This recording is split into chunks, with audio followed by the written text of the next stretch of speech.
Fishing Gang あずさフィッシングギャングのあずさです。今回はですね、新製品発表があります。今年の沖縄フィッシングショーでは、展示しててですね、触った方もいて、まだですかとよく聞かれました。ついに今回発表するタイミングが来たので紹介します。こちらです。はい、GT ロッドです。こちらの GT ロッドですね、僕の SNS を見てる方はもう知ってると思うんですけど、ここ2年間ですね、テストとか試作品いろいろ繰り返してですね、ようやく完成版が仕上がったので、紹介します。まずロッドの説明をする前にですね、僕と GT の関係について少し話させてください。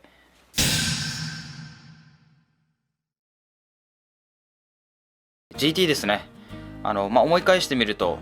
中学1年生の時に初めて河川に入ってくる GT の姿を、目の当たりにしてですね、それが最初のきっかけでした。でそこからいろいろ餌で狙ったりとかして、初めて中学校3年生の年に釣ったんですけど、そこからもうのめり込んでしまってですね、で高校生に上がって、アルバイトをしてやっとなんとか自分でお金が貯めれる状態になって、道具を揃えてですね、初めて GT の船に乗せてもらったのが16歳の時です。それがもう今思い返してみると13年前になるので、そこからもうずっと変わらず、GT 熱も冷めることなく、やり続けてるんですけど、その中でいろいろありました。海外に狙いに行ったりとか、県外に出て狙ったりとか、あとはシチュエーションもバラバラで、船だけじゃなくてもちろん河川で狙ったりとか、堤防で狙ったり磯場で狙ったりと、いろんな場所でGT を狙ってきました。今回フィデリティからGT ロッドを出そうということになってですね、いろいろ思い返してみたんですけど、僕が求めるGT ロッド、こういうのがあったらいいのになっていうのを、詰め込んでみました。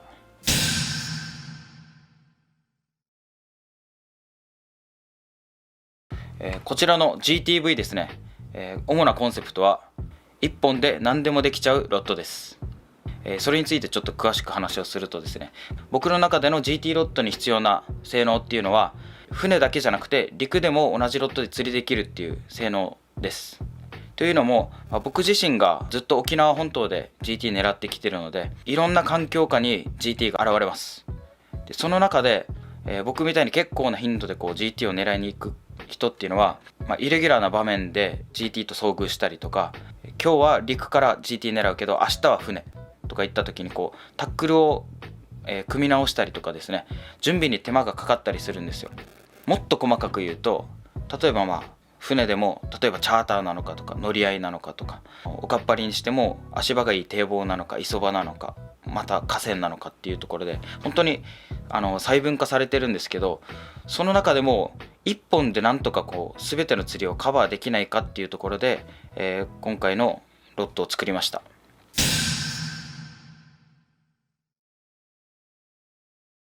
まずはレングスですね。ロッドの長さなんですけど、一般的にはショアで GT を狙うときは結構長いロッドが使われています。例えば9フィート8インチから、長いもので11フィートぐらいのロッドが一般的で、だいたいショア GT ロッドといえば10フィート前後が今まで使われています。でオフショアというと、7フィートから、近年は少しロングロッドも出てきているんですけど、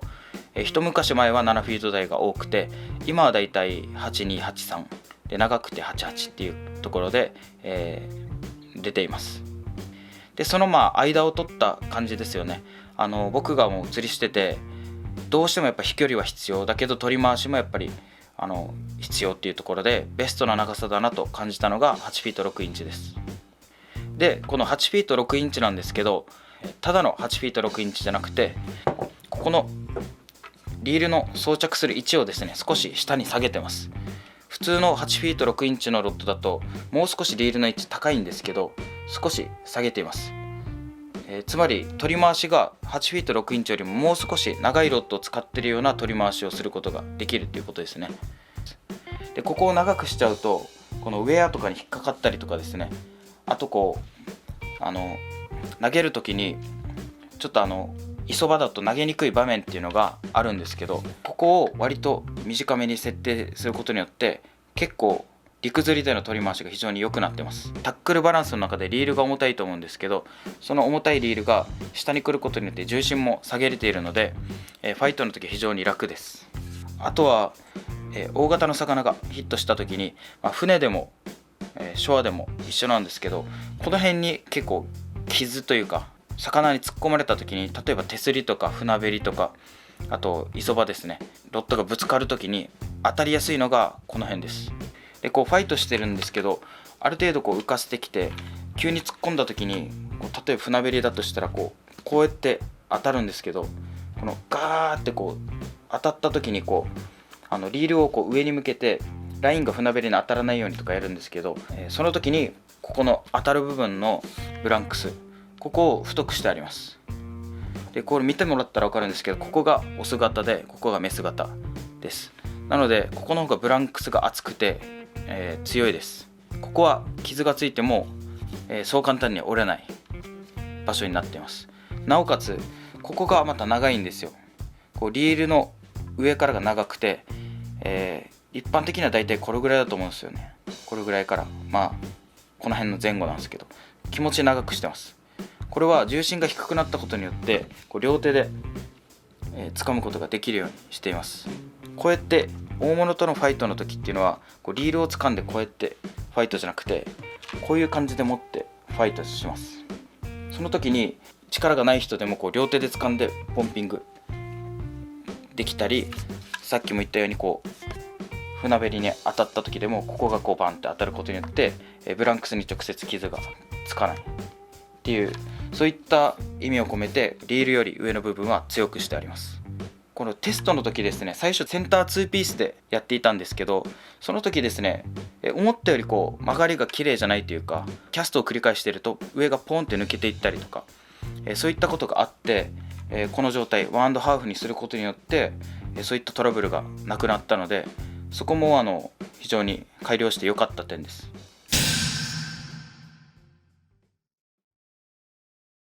こちらのロッドのアクションですね、どちらかというとショア寄りなアクションです。分かりやすく言うとバットが結構残ってて、ロッドの真ん中ら辺からグーッと曲がって、ベントカーブが全体的にグニャっていうよりは真ん中から先にかけて曲がるっていうようなロッドです。これ投げている時は意外と分かりにくいんですけど、魚がかかって負荷がかかった時に、結構バットが残るような、アクションになっています。これって結構ルアー投げてる時は気づきにくいというか、ルアー投げてる時もそういう曲がりをしてるんですけど、体感的には割と分かりにくいです。なので体感的に言うと、ルアー投げてる時は竿全体を曲げて投げている感覚があるんですけど、魚がかかって負荷がかかった時にロッドの根元の部分ですね、バットと呼ばれるところが結構残ってくれて、真ん中より上が曲がるというような感じです。その意味はですね、大きいのがかかった時にどうしても全体的に曲がるロッドだと勝負できない場面っていうのがあります。特に陸から釣ってる時っていうのはどうしても止めなきゃいけない場面っていうのがあります。ある程度船だったらなんて言ったらいいですかね、角度がやっぱついてたりとか、船がフォローしてくれてやりやすい角度でファイトできるんですけど、陸っていうのはもうやっぱりどうしても陸側にいる人間が力加減調節して魚を誘導しないといけないので、大は小を兼ねるじゃないんですけど、バットパワーが残ってることによって自分の調整加減でドラグ緩めにしたりとかきつめにしたりっていうのがここでコントロールできるんですよね。でロッド全体に曲がってしまうと、もうこれ以上止めたら例えば竿が折れるとか、ラインの角度が下がっちゃって磯に当たるとか、そういったリスクがあるので、その点は客観的に見てロッドが曲がっててすげえ大物がかかってるっていうよりは、あんまり曲がってないように見えるんですけど実際魚は取れるっていう、そういったロッドを目指しました。なのでロッドが曲がる視点自体が結構高くなるので、アングラー的には結構きついんじゃないかと思われがちなんですけど、その点はリールの重心を下げて、上の部分を両手で掴めるようにしてあるので、対応できます。あとはガイドですね。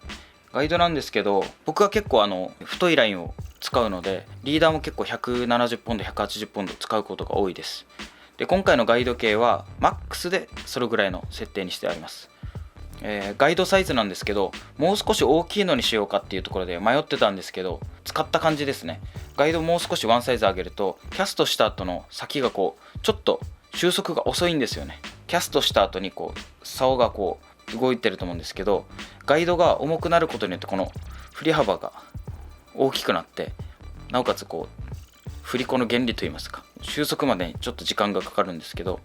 ガイドのサイズを下げて軽くすることによって収束が早いです。あとはガイド絡みですね、大物釣りのロッドですね、キャスティングしばらくしていると、ここがよくループができて絡まります。トップガイドと1番のこの間ですね、ここに絡まってキューって落ちちゃったりとかするんですけど、このガイドサイズにすることによってそれが激減しました。大きいガイドはリーダーの抜けはいいんですけど、こう疲れてきてキャストがブレ始めると結構ここが絡まります。ここだけじゃないんですけど、ここに絡んだりとかいろいろ出てくるんですけど、中でも本当にここがですね非常によく絡まります。なのでテストの時にですね、ガイドセッティングも配置とガイドサイズ、これが一番疲れた場面でもトラブルが少なかったので、このセッティングにしました。それとですね、やっぱりロッドに一番求められる性能、それは飛距離です。 GT ロッドだけではないかもしれないんですけど、こういったキャスティングの大物釣りで一番重要なのがやっぱり飛距離です。やっぱり飛ぶ人が釣ります。飛距離が出ないとですね、どんだけいい竿でもやっぱりチャンスが非常に少なくなります。船とかでもこうナブラに向かって船を流していくんですけど、やっぱりこう最初にそのナブラに入った人がよく出るし、おかっぱりでももう少し飛べばあのナブラに届くのになっていう場面が非常に多いです。なので一番飛距離が出る、ロッドの硬さ、ガイドのセッティングを出しました。近くの海でその飛距離を測ってきたので、その様子をご覧ください。はい、ということで、漁港にやってきました。こちらで GTV の飛距離測定やっていきたいと思います。はい、で使用するルアーがこちらです。ワイルドレスポンス、いつも GT で使っているルアーですね。これでやっていきます。ちなみに重さは 137g です。 137g、はい、これ今針ついてないですけど、はい、針なしでやってみます。ラインがですね、こちら P ラインの8号巻いています。はい、満タンじゃなくて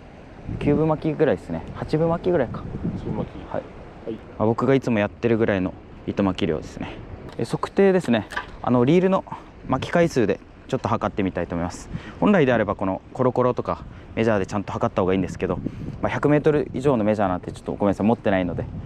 現場でやってみます。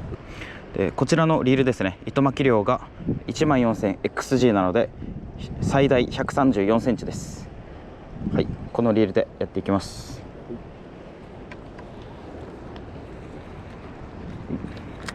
で風がですね、どちらかというとちょっと横気味です。で後ろに壁があるので、一応僕が立っている場所は風裏になります。はい、じゃあやっていきます。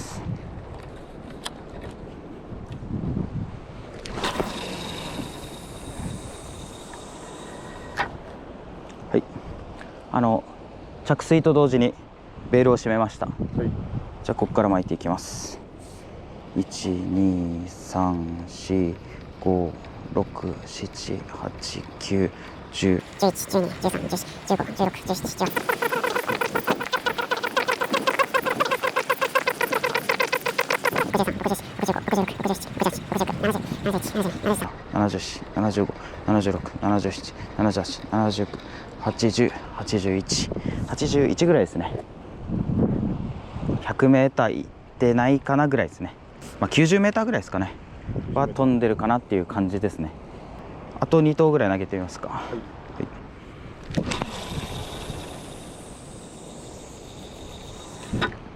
はい、じゃあ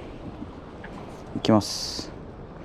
12345678910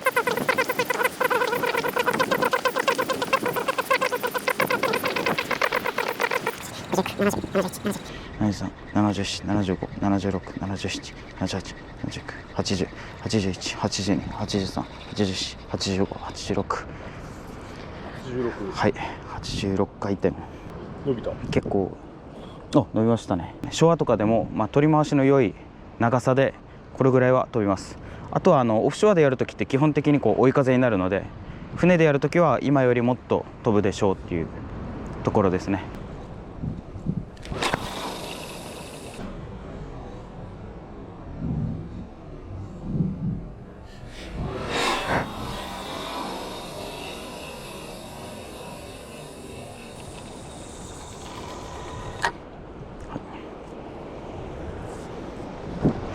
345678910。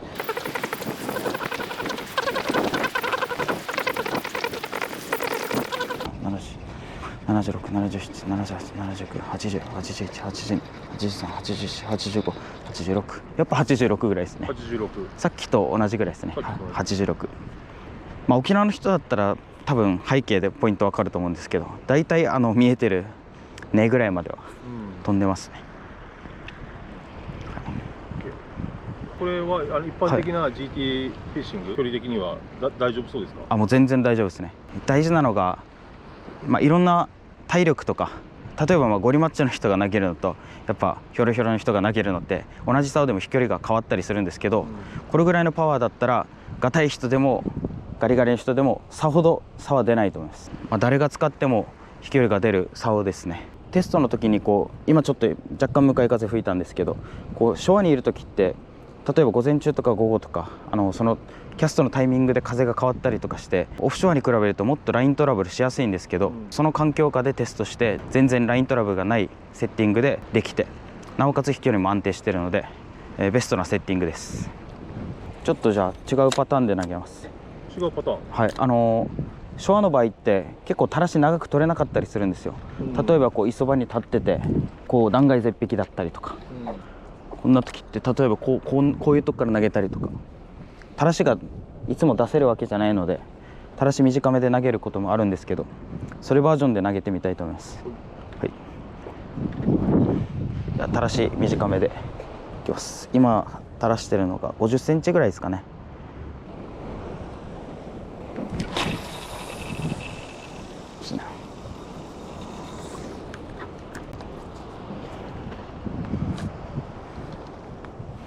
今映るかな、根の前に、根のところですね。はい、根のところに映るといいんですけど、出るからちょっとわかんない。はい、でも本当に根から3メーターぐらいかな離れてるところにルアーが浮いてるんですけど、たらし短くてやっぱ飛ばせるっていうのがなかなか大事なところで、たらし短くて投げやすい竿ってどっちかというと柔らかい竿だと思うんですよね。こっからこうやって投げてこうやって投げた時にしっかり重さを竿に乗せることができるって、たらし長くてういしょってやったら後ろにかかる力プラス反発で曲げ込めるんですけど、やっぱり竿が柔らかくないとたらし短くして遠くに投げにくいんですよ。硬い竿でやっちゃうといつ離していいかも分かりにくいし難しいところなんですけど、これがやっぱできないとショアでは使えない竿になっちゃうと思うんで、僕の中で GT フィッシングで一番大事なのが飛距離なんですけど、その次にルアーをきれいに泳がすことですね。やっぱりどうしても竿が硬すぎると、例えばペンシル引っ張った時に水面からピョコンって出て、でそれが波の上でゴロゴロって転がってえびったりするんですよ。そしたらもうその一投台無しなので、それをまた回収して投げるっていうのが本当にマイナスなんですよね。そういうエラーアクションを起こさせないためのこの竿のある程度の柔らかさっていうのがまた大事になってくるんですけど、それを突き詰めました。はい、だいたいこれぐらいのペンシルですね。100g から 150g ぐらいのペンシルベイト、もしくは中高径のポッパー、そういったものまでを使うのに適したアクションで設定しています。なので大きいペンシルにするとやっぱちょっとポッピングのパワーが足りなかったり、で100g 以下のペンシルだったらちょこんと飛び出たりはするんですけど、僕が一番多用しているこの、100g から 150g までのペンシル、これを一番きれいに泳がしきれるアクションで設定しています。次はですね、曲がりを見てもらいたいと思います。はい、じゃあ早速曲げましょう。曲げます。はい、今設定しているドラッグがだいたい5、6キロぐらいですね。はい、結構バットが残るんですよね。この辺あんまり曲がってないの分かりますかね。はい、5、6キロって普通ですか、これ GT でボートで。そうですね、だいたい6キロとかでやって、強気な人が8キロとか入れてる感じなんですけど、僕は普段8キロぐらいでやってるんですけど、初心者の方とかちょっと GT の経験そんなにないよって方は6キロぐらいがちょうどいいと思うんですけど、特に磯場では危ないので5キロとかにするんですけど、そういった設定です。はい、で結構珍しいのがバットが残ってるってことですよね。ちょっとショアの竿みたいな感じです。はい、あんまりオフショアの GT ロッドっていう感じの曲がりではなくて、こうショアで使うような竿の曲がりです。バットが残ってる、はい、感じです。これの利点っていうのが、結構船べりで走られた時とかにですね、船の手すりとかにこうラインが当たったりとか、竿がガーンって当たることがあるんですけど、その時に結構視点が前に行ってるので、こう船べりかわしやすいんですよ。竿がバットからバーンって曲がってた方がかっこいいと思うし、見た目もいいんですけど、ただ魚を取ることを優先したら、僕は視点がこれぐらい前に行ってた方がいいと思います。ただそうなると普通に考えて視点が遠いってことなんで、アングラーがきついんじゃないのかというところが思うんですけど、リールセットする位置ですね、これがこの長さのロッドに対しては結構下の方についています。本来86の長さって言ったらもう少し上にリールが来たりするんですよ。あとはこのグリップの長さですよね。ここも本来であればここぐらいで切ってあるんですけど、ちょっと長めにセットしてます。重心を下げて結構上の方をこう両手で掴んで曲げれるようになってるので、その点はそんなにきつくないです。はい、ということで1本で何でもできるロッドということで、これから GT フィッシングを始めたいっていう方ですね、今後例えば船から始めるけどショアもやってみたいとか、逆に普段ショアやってるけどオフショアにチャレンジしたいとか、そういった方にもおすすめなロッドです。これから GT フィッシングを始める方だけではなく、すでにやっている方も今使っているロッドとどう違うのかっていうのを釣り具屋さんでぜひ触ってみてください。こちら GTV ですね、2024年の新製品なんですけど、年末年始ぐらいから沖縄県内の釣り具屋さんに並ぶかもしれないので、よかったら問い合わせてみてください。こちらの GTV2 年間の集大成です。よろしくお願いします。Fishing gang, Atsusa.